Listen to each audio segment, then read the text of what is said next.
अगर आप एक अधिकारी के समान खड़े होना चाहते हैं और जय में जीना चाहते हैं, हर एक मुश्किल हालात के ऊपर, कठिनाई के ऊपर, बीमारी के ऊपर, चाहे जो कुछ हो, हर एक चीज के ऊपर, तो आपको एक अधिकारी के समान जीना सीखना होगा।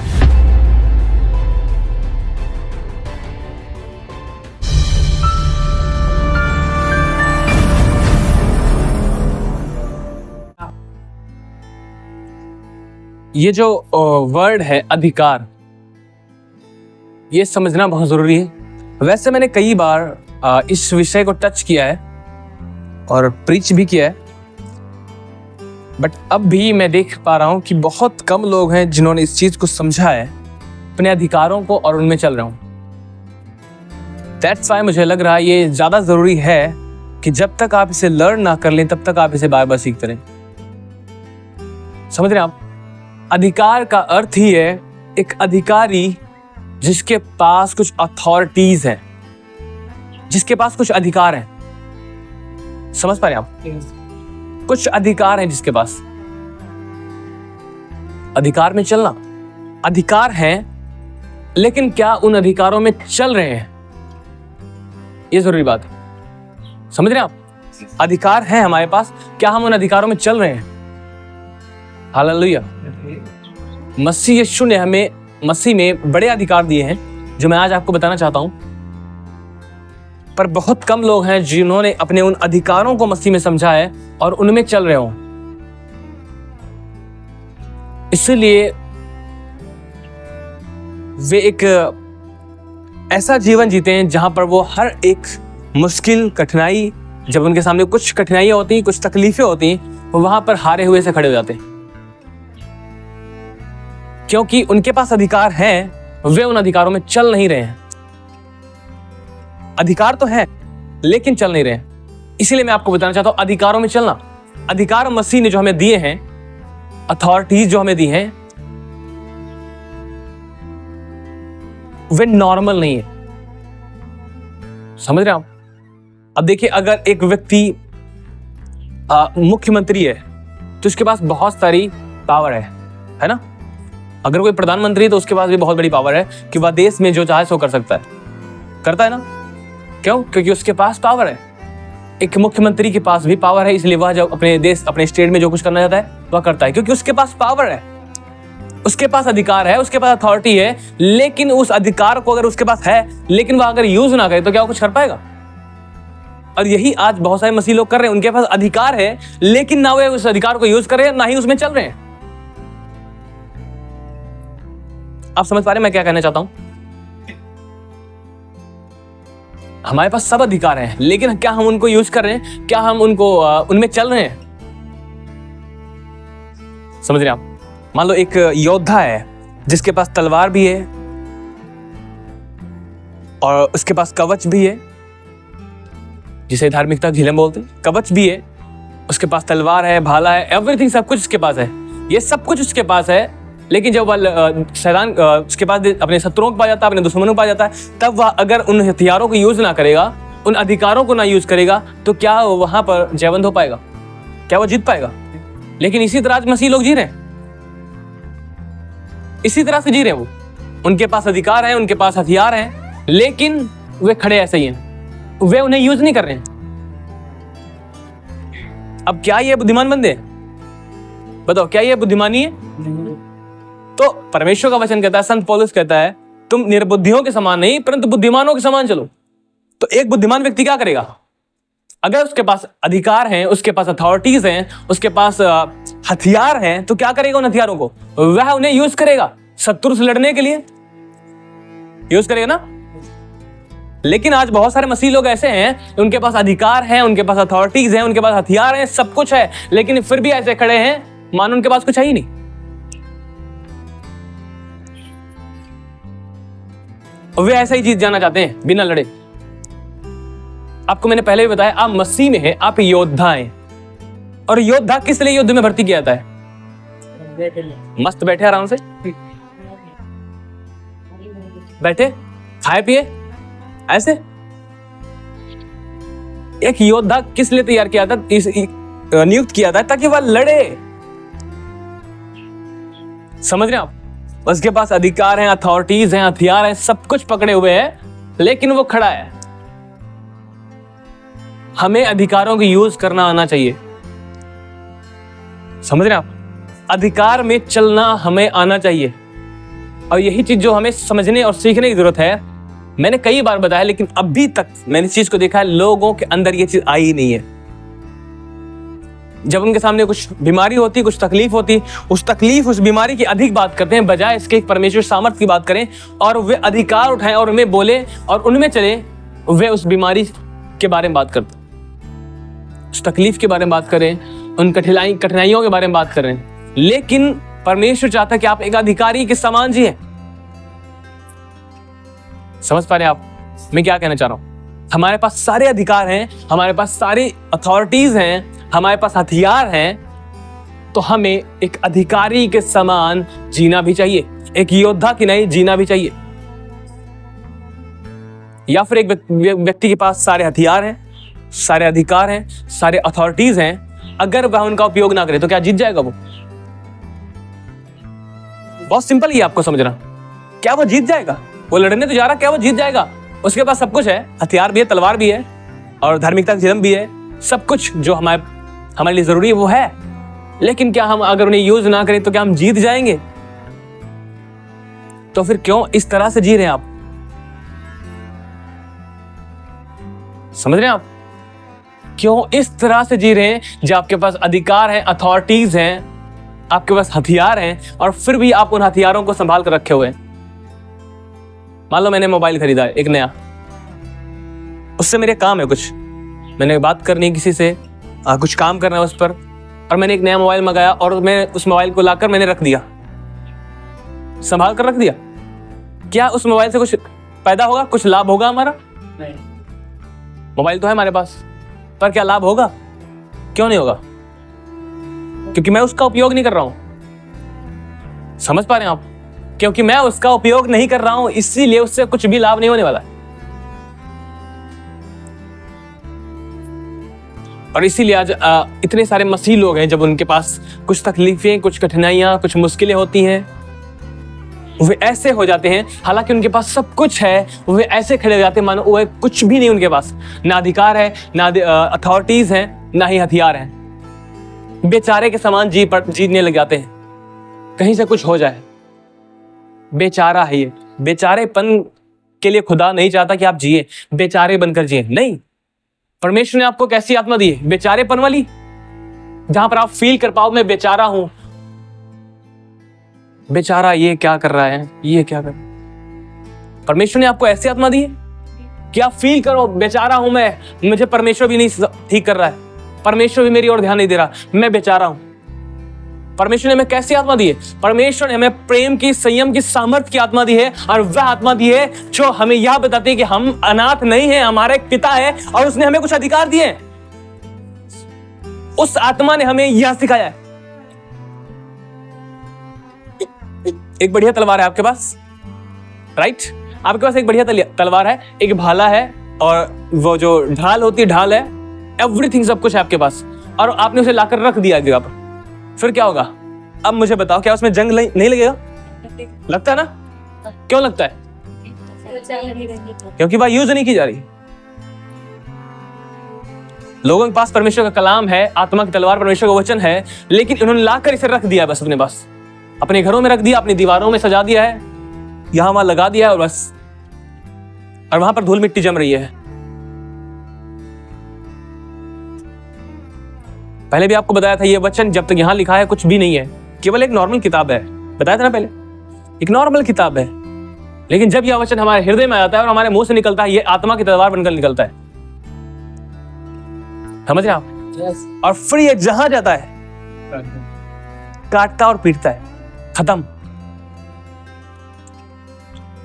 समझ रहे आप?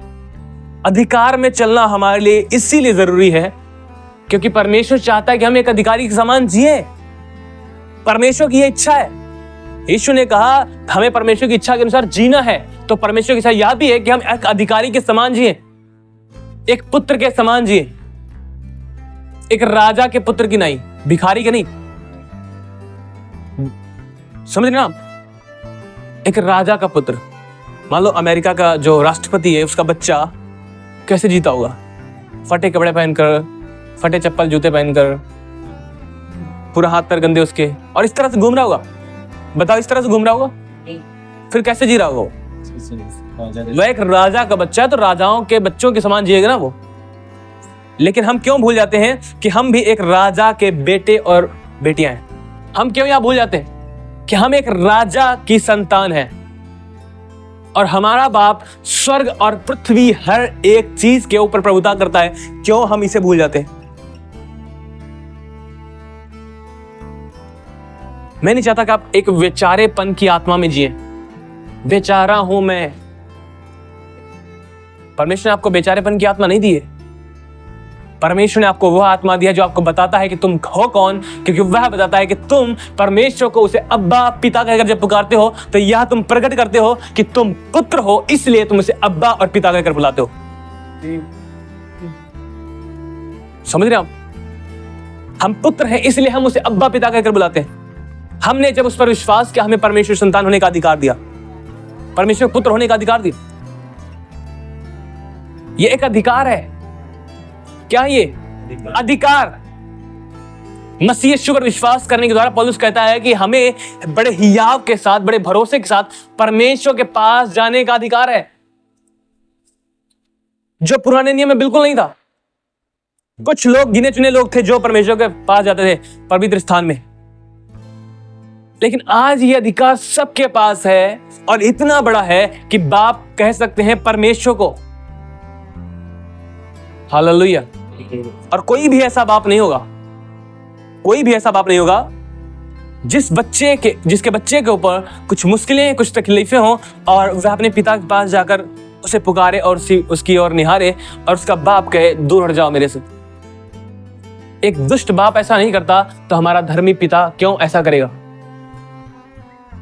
पर पता क्या है, रीजन क्या है क्यों लोग आज उन चीजों में जी रहे हैं? बिकॉज उनके अधिकार उनको नहीं पता है, उनको जो हथियार दिए गए हैं उनको यूज करना उन्हें नहीं पता, उनकी अथॉरिटीज उन्हें नहीं पता है।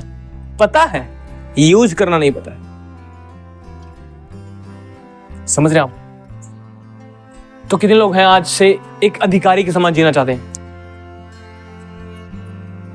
कितने लोग हैं अधिकारी के समान जीना चाहते हैं? ओके, अगर आप सच में एक अधिकारी के समान जीना चाहते हैं, अगर आप सच में एक अधिकारी के समान जीना चाहते हैं, परमेश्वर के पुत्र के समान जीना चाहते हैं, प्रभुत्व में चलना चाहते हैं, तो आपको पता है काम क्या करने की जरूरत पड़ेगी? पता है क्या करना पड़ेगा? जानना चाहते हैं आप? Yes. सभी Yes. हाथ उठाएं। Yes. जानना चाहते हैं? Yes.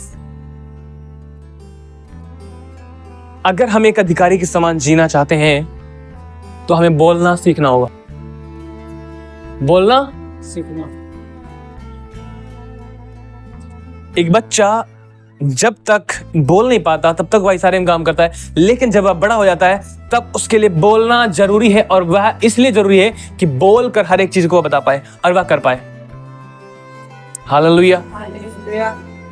अगर आप एक अधिकारी के समान जीना चाहते हैं तो आपका बोलना सीखना पड़ेगा, जिसे बहुत ही कम लोग समझ पाए अपनी लाइफ। वे बोलते ही नहीं। मैं आज के वचन के द्वारा आपको यही बताना चाहता हूं, अगर आप एक अधिकारी के समान जीने लग जाएंगे तो आप पीस में जिएंगे, शांति में जिएंगे। चाहे कठिनाइयां कितनी बड़ी हो, चाहे हालात कितने गंभीर हो, तो भी आप शांति में, जय में और पूरे आनंद में जिएंगे। आप ऐसे नहीं जिएंगे हाय ओह क्या होगा, आप ऐसे नहीं जिएंगे। समझ पाए आप? देखिए मत्ती 8 अध्याय उसकी 23 आयत से हम पढ़ेंगे। यहां पर देखिए क्या लिखा है। जब वह नाव पर चढ़ा तो उसके चेले उसके पीछे हो लिए, और देखो झील में एक ऐसा बड़ा तूफान उठा कि नाव लहरों से ढकने लगी और वह सो रहा था। तब चेलों ने पास आकर उसे जगाया और कहा, हे प्रभु हमें बचा, हम नष्ट हुए जाते हैं। उसने उनसे कहा, हे अल्पविश्वासियों, क्यों डरते हो? तब उसने उठकर आंधी और पानी को डांटा और सब शांत हो गया। और वे अचंभा करके कहने लगे, यह कैसा मनुष्य है कि आंधी और पानी भी उसकी आज्ञा मानते हैं। परमेश्वर का वचन कहता है, जब यीशु मसीह और उसके चेले नाव में कहीं पर जा रहे थे, वे नाव में कहीं पर जा रहे थे, और जब वे नाव में थे, वे झील में थे, बाइबल बताती है कि एक बड़ा तूफान वहां पर उठा, एक बड़ा तूफान उठा, और इतना भयानक था तूफान कि जो नाव थी वह उसके कारण डूबने लगी थी। और पर यीशु मसीह क्या कर रहे थे उस टाइम? वह सो रहा था। यीशु मसीह सो रहे थे, उसके चेले उस तूफान को देखकर बहुत ही डर रहे थे। प्रभु यीशु मसीह के चेलों ने उसके पास आकर क्या कहा? हे प्रभु, हमें बचा, हम नाश हो जाते हैं। पर यीशु मसीह वहां पर क्या कर रहे थे? सो रहे थे। उनके सामने एक बड़ा तूफान था, लेकिन वह सो रहे थे। चेलों के सामने भी था, लेकिन चेले डर गए और उनको लगा अब हम नाश हो गए, अब हम नष्ट हो गए। और यीशु मसीह के पास आकर कहा, हे प्रभु, हमें जगह, हमें बचा, क्योंकि हम नाश हुए जाते हैं, नष्ट हुए जाते हैं। और प्रभु यीशु मसीह ने क्या किया?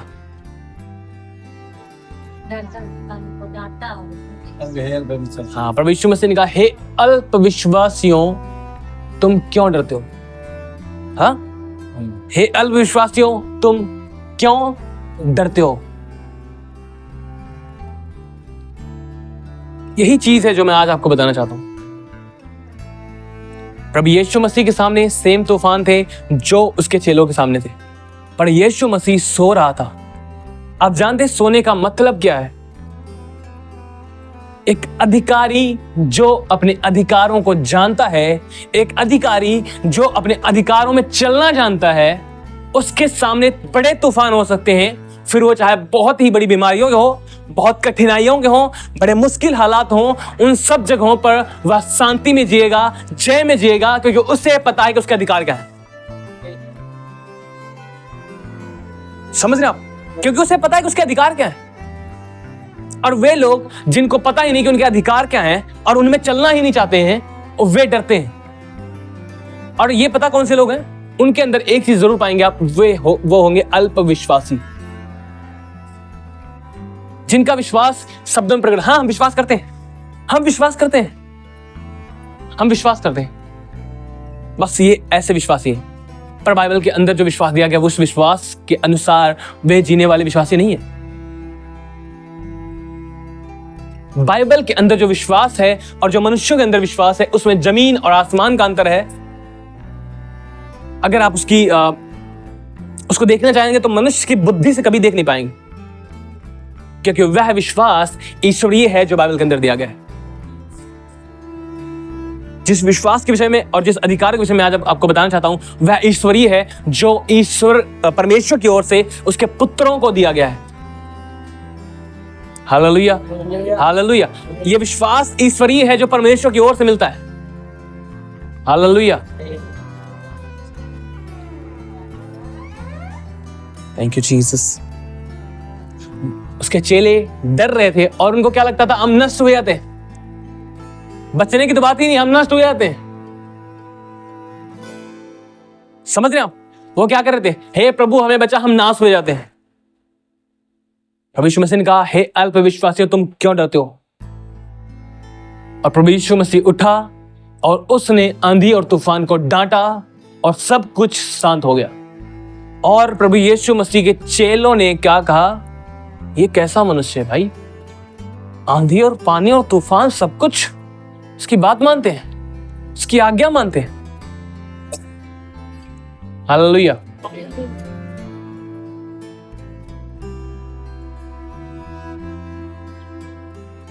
ये एक जबरदस्त बात है जब आपकी लाइफ में ऐसे तूफान, ऐसी आंधियां आए। मैं फिर से कहूं, ये एक जबरदस्त बात है कि आपकी लाइफ में आंधियां और तूफान ऐसे आए, ऐसे कठिन हालात का, ऐसी मुश्किलें आपके सामने आए, ताकि आप अपने अधिकारों में चलना समझ पाओ, आप अपने अधिकारों को पहचान पाओ, अगर मान लो आपके सामने आंधियां ही ना होंगी, तूफान ही ना होंगे, अगर खुदावन यीशु मसीह के सामने उस दिन तूफान ना होते तो किसे डांटते? बताओ, अगर वहां पर तूफान ना होते तो प्रभु यीशु मसीह किसे डांटते? किस आंधी और तूफान से प्रभु यीशु मसीह कहते जा, खत्म हो जा, शांत हो जा? समझ रहे आप? अगर वहां पर नहीं होते तो प्रभु यीशु मसीह किसे कहते? इसलिए कि वहां पर आंधी और तूफान थे, प्रभु यीशु मसीह ने उसे डांटा। ये तूफान और आंधियां आपके लाइफ में अगर आए हैं तो केवल आपको यह बताने आए हैं कि आपके अधिकार हैं क्या, और आप उन्हें पहचाने और आप उनमें चलना सीखें। समझ रहे हैं आप? कानों तक मत रखें। प्रभु यीशु मसीह आया और उसने क्या कहा? उसने चुप रहकर वहां पर खड़ा रहा, देखता रहा, प्रार्थना करते रहा, पर किया क्या? वचन बोला था। वचन वचन वचन, जो आजकल के विश्वासी बोलना ही नहीं चाहते हैं, वो अपना मुंह ही नहीं खोलना चाहते हैं। अगर वे बीमार हो जाते हैं उनका मुंह खुलता ही नहीं है।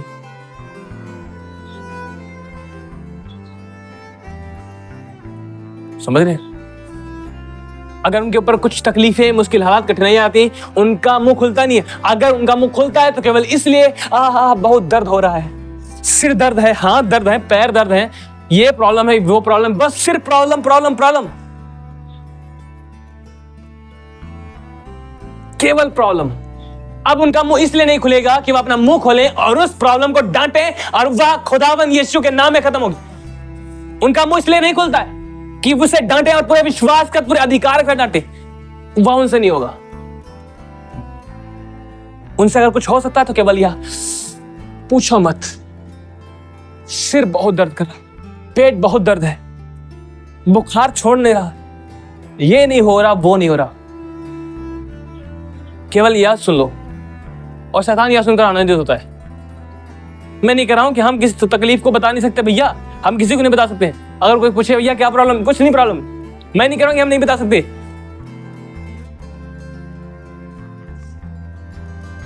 डॉक्टर पास जाओगे, डॉक्टर दवाई दे दो, किस लिए? कुछ हुआ है? कुछ नहीं हुआ, फिर करने क्या आए हो? मैं ये नहीं कह रहा हूं कि आप बताएंगे नहीं, पर मैं ये कह रहा हूं कितनी प्रेज करते हैं आप तकलीफों की और कितना उसे डांटते हैं, कितना आप उसे बीमारी, तकलीफ को, मुश्किल हालातों को, कठिनाइयों को ऊपर उठाते जाते हैं, ऊपर उठाते जाते हैं और मसीह की ओर अपने आंखों को नहीं लगाते, अपने उन अधिकारों को नहीं पहचानते। आप जब मिस्र से मूसा इस्राएलियों को निकाल लाया, उसके सामने लाल समुद्र आ गया, वह लाल समुद्र सामने खड़ा था, सब वहां पर खड़े थे और मूसा परमेश्वर दुहाई दे रहा है। परमेश्वर से कहता है तू मेरी दुहाई क्यों देता है? अपनी लाठी उठा और मार, समुद्र दो भाग हो जाएगा। आज ऐसे विश्वासी बहुत सारे लोग हैं। परमेश्वर हर समय ये नहीं चाहता कि आप हर समय सिर्फ दुआ ही करें। परमेश्वर चाहता है कि आप अपने अधिकारों को पहचानें और उनमें चलना आरंभ करें। जब उनके सामने ऐसा लाल समुद्र आ जाता है, कुछ मुश्किलें, तकलीफें आ जाती हैं, कठिनाइयां आ जाती हैं, बीमारियां आ जाती हैं, मैं नहीं कह रहा हूं दुआ नहीं करनी चाहिए, मैं कह रहा हूं दुआ करनी चाहिए, पर उन जगहों पर आपको एक अधिकारी के समान खड़ा होना चाहिए कि आपके पास जो अधिकार हैं उन्हें ले और उनमें होकर अपने मुंह को खोलकर उस तलवार को निकाले जो परमेश्वर ने आपके अंदर दी है। आपके मुंह के अंदर वह तलवार है, आपके वचन में वह तलवार है, और उससे निकालें और उसे बोलना आरंभ करें और उससे बात करें, उस तकलीफ से बात करें, उस मुश्किल हालात से बात करें, उस बीमारी से बात करें और वह पूरी तरह खत्म होगी। और कुछ लोग क्या करते हैं, जब उनको सिर दर्द होता है, यीशु मसीह के नाम सिर दर्द दूर हो, यीशु मसीह के नाम सिर दर्द हो, कुछ नहीं हुआ, फिर से बोलते हैं प्रभु यीशु के नाम में सिर दर्द हो, प्रभु यीशु के नाम में सिर दर्द हो, बस चुप। फिर क्या करते हैं? चुप, कुछ हो नहीं रहा है, अब कुछ नहीं करेंगे। ये बाइबल का विश्वास नहीं है, पहली चीज। और दूसरी चीज, जो आपका डिक्लेरेशन है वो आपकी आंखों की देखी पर था और इसलिए वह कार्य नहीं कर पाता। बाइबल का विश्वास यह है, प्रभु यीशु मसीह ने कहा, ये क्या लिखा है? यीशु ने उनको उत्तर दिया, मैं तुमसे सच सच कहता हूं, यदि तुम विश्वास रखो और संदेह ना करो तो ना केवल यह करोगे जो इस अंजीर के पेड़ से किया गया है, परंतु यदि इस पहाड़ से भी कहोगे उखड़ जा और समुद्र में जा पड़ तो यह हो जाएगा। समझ रहे आप? यहां पर एक अंजीर का पेड़ था जिसे प्रभु यीशु मसीह ने देखा और उसके पास गए, और प्रभु यीशु मसीह ने जब उस अंजीर के पेड़ में कोई फल ना पाया, प्रभु यीशु मसीह ने उस अंजीर के पेड़ से कहा अब से तेरा फल कोई खाने ना पाए। और नेक्स्ट डे जब उसके चेलों ने उस पेड़ को देखा, वह पूरी तरह सूख गया था। और जब उसके चेलों ने इस पेड़ को देखकर देखा कि यह सूख गया है, और वे अचंभा करने लगे। यीशु मसीह ने क्या कहा? प्रभु यीशु मसीह ने क्या कहा? यदि तुम विश्वास रखो और संदेह ना करो तो ना केवल यह करोगे जो इस अंजीर के पेड़ के साथ हुआ, परंतु अगर तुम एक पहाड़ से कहोगे। समझिए, अंजीर का पेड़ छोटा है, वह एक पेड़ है, पहाड़ बहुत बड़े होते हैं। समझ रहे आप? पहाड़ बहुत बड़े होते हैं। प्रभु यीशु मसीह ने कहा अगर तुम विश्वास रखो और संदेह ना करो तो ना केवल यह करोगे जो इस अंजीर के पेड़ के साथ किया गया। अंजीर के पेड़ को प्रभु यीशु मसीह ने श्राप दिया था और अंजीर का पेड़ सूख गया था। प्रभु यीशु मसीह ने कहा अगर तुम विश्वास के साथ किसी पहाड़ से कहोगे उखड़ जा और समुद्र में जा पड़ तो वह तुम्हारे लिए हो जाएगा। वह तुम्हारे लिए हो जाएगा। प्रभु यीशु मसीह ने क्या बोला? अगर तुम कहोगे, अगर तुम एक पहाड़ से कहोगे। प्रभु यीशु मसीह ने अंजीर के पेड़ को कैसे श्राप दिया था? प्रार्थना करके। कैसे? प्रभु यीशु मसीह ने कहा अब से तेरा फल कोई भी ना खाने पाए। केवल बोला था, बोलने के द्वारा। समझ रहे हैं आप? बोलने के द्वारा प्रभु यीशु मसीह ने कहा अब से तेरा फल कोई ना खाने पाए, उस अंजीर के पेड़ को। और फिर क्या हुआ? अंजीर का पेड़,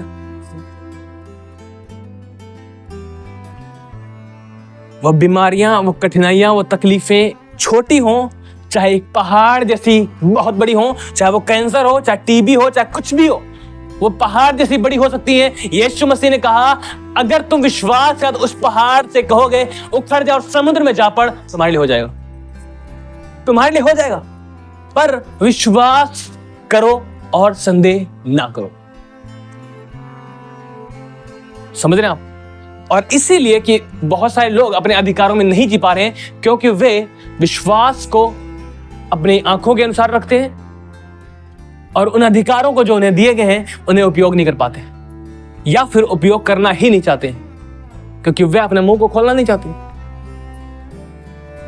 वे अपने मुंह को, और जब तक आप अपने मुंह को नहीं खोलेंगे, प्रभु यीशु मसीह ने मुंह खोलकर आंधी और तूफान को शांत किया। प्रभु यीशु मसीह ने जब लाजर को जिंदा किया, उसने कहा हे लाजर बाहर निकल। जब उसने जवान को जिंदा किया, उसने कहा हे जवान मैं तुझसे कहता उठ। और बहुत सारे कामों को आप देख पाते हैं यीशु मसीह ने बोलने के द्वारा। कैसे? बोलने के द्वारा। हमें भी बोलना पड़ेगा। इन तूफानों को अगर हमने डांटना है तब ही ये जाएंगे, अदरवाइज आप इन्हें देखते रहो। बहुत बड़े बड़े, बहुत ऊंची लहरें हैं चेलों की तरह, और बस अगर आप अपनी आंखों को तूफानों को लगाए रहेंगे तो आपको केवल एक ही विश्वास आएगा, अब गए, नाश, खत्म। पतरस और उसके चेले, प्रभु यीशु मसीह जितने चेले थे सभी यही कह रहे थे। यहां पर लिखा गया चेलों ने उसके पास आकर कहा हम नष्ट हो गए थे, प्रभु हमें बचा। एक जगह पर प्रभु यीशु मसीह बताते हैं जब कुछ लोग एक व्यक्ति को लेकर आए प्रभु उसके चेलों के पास, उसमें दुष्ट आत्मा थी और वे उस दुष्ट आत्मा को उसमें से ना निकाल सके।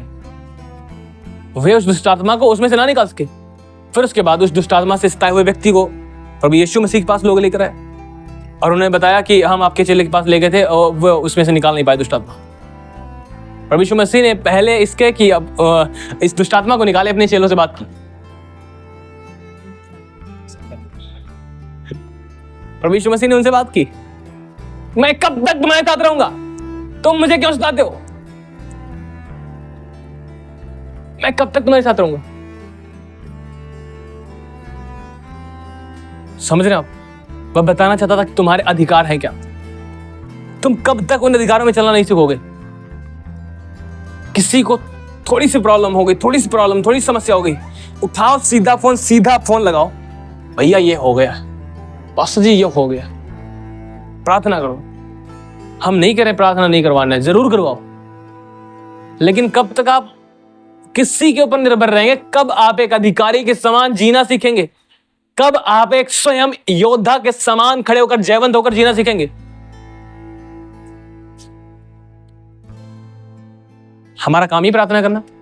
जब कभी भी आप फोन करेंगे हम प्रार्थना कर देंगे, लेकिन कब तक आप इस तरह से जिएंगे? मान लो कभी आपके पास आपका फोन नहीं लगा, तब फिर क्या करेंगे आप? आपका विश्वास ही अगर सिर्फ पास्टर के ऊपर टिक गया है, आप क्या करेंगे?